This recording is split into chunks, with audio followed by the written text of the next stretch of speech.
again, this is, if we looked at this nowadays, this was a piece of research done a few years ago, but we know kids, there's a certain number of kids that can't swim. Certain kids don't ride bikes nowadays. Why? Because there's no need to. Kids, 33% of kids didn't own a bike. 1 in 4 kids have never run more than 400 metres. So these are all just little anecdotes, but it shows you the society we live in doesn't encourage us to be physically active. And if society doesn't encourage us to be physically active, it doesn't give us the opportunity to develop movement skill.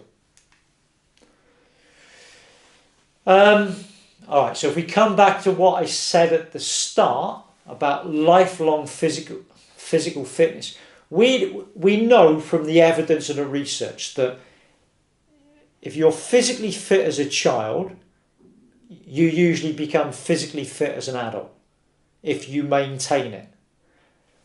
What we also know is if you're physically inactive as a child, you tend to become physically inactive as an adult, and you develop these hyperkinetic diseases. So what do we know in adults? Well, we know because all these health surveys and physical activity surveys that have been done, that a certain proportion of adults are not physically active, that adults are obese, that they do eat too much, drink too much, smoke too much. What else do we know? We know young children are physically inactive, that it drops off between 14 to 16 years of age, that girls are more physically inactive than boys. So we've got all this evidence out there to say kids are not doing enough physical activity. And for me, I don't think we're doing enough, particularly in primary school now, to address it. We've put it in the curriculum, great. But do we know the importance of fundamental movement skill? Do teachers know the importance of it? Do coaches know the importance of it? And the evidence is there. I've just shown you the evidence from, so this was the Health Behaviour in Children study in 2012.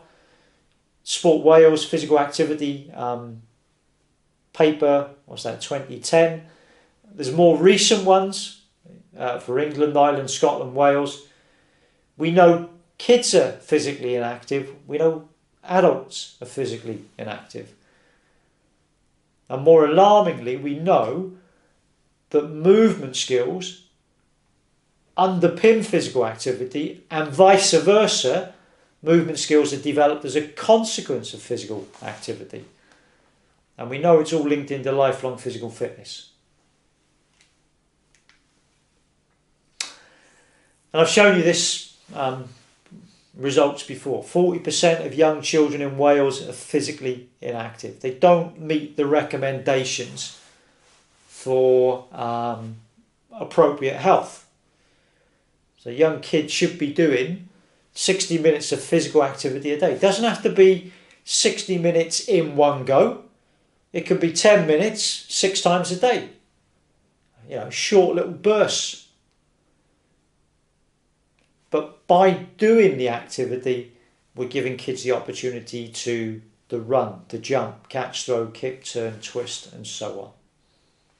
The link, the relevance of fundamental movement skills to lifelong physical fitness is that there is a link. There is evidence to suggest.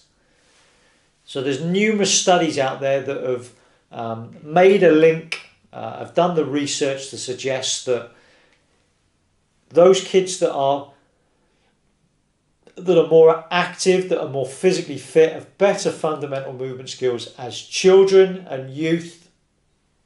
That transcends to adulthood, and they become physically fit adults. They develop what we call lifelong physical fitness. So for us as coaches, if we're working in schools, for us as teachers, if we work in schools, it's about how can we develop fundamental movement skills in children? How can we encourage it? How can we refine if kids can do it but need to do it better? And how can we create these environments in primary school to support the development of fundamental movement skills?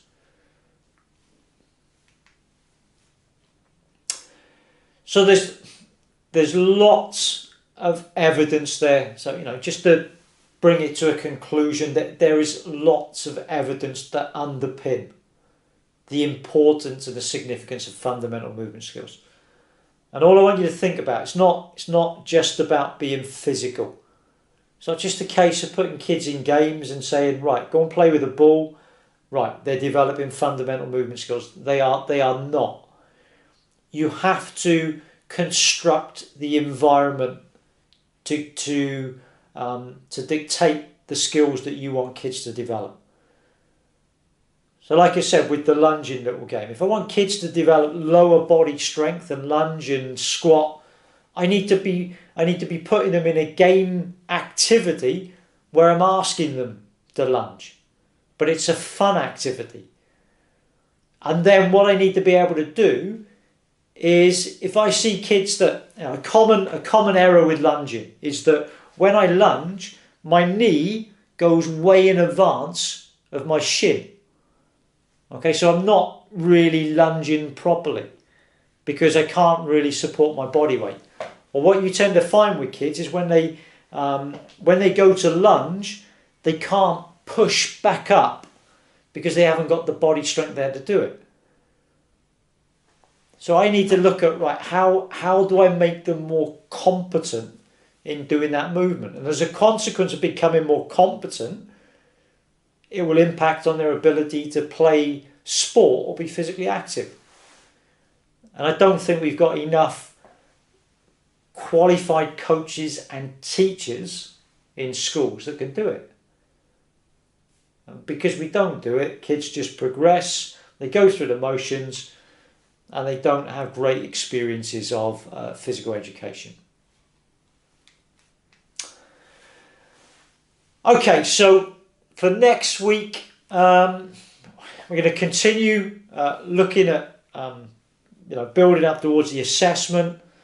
We'll probably do a little bit more around the theory next week. So we'll look at some of the theoretical influences that you can bring in that underpins young children's fundamental movement skill development. So everything that we're doing at the minute is relevant. Everything that we do is building up towards the assessment, but also from your perspective as developing coaches and teachers in schools, what we're talking about is integral and essential.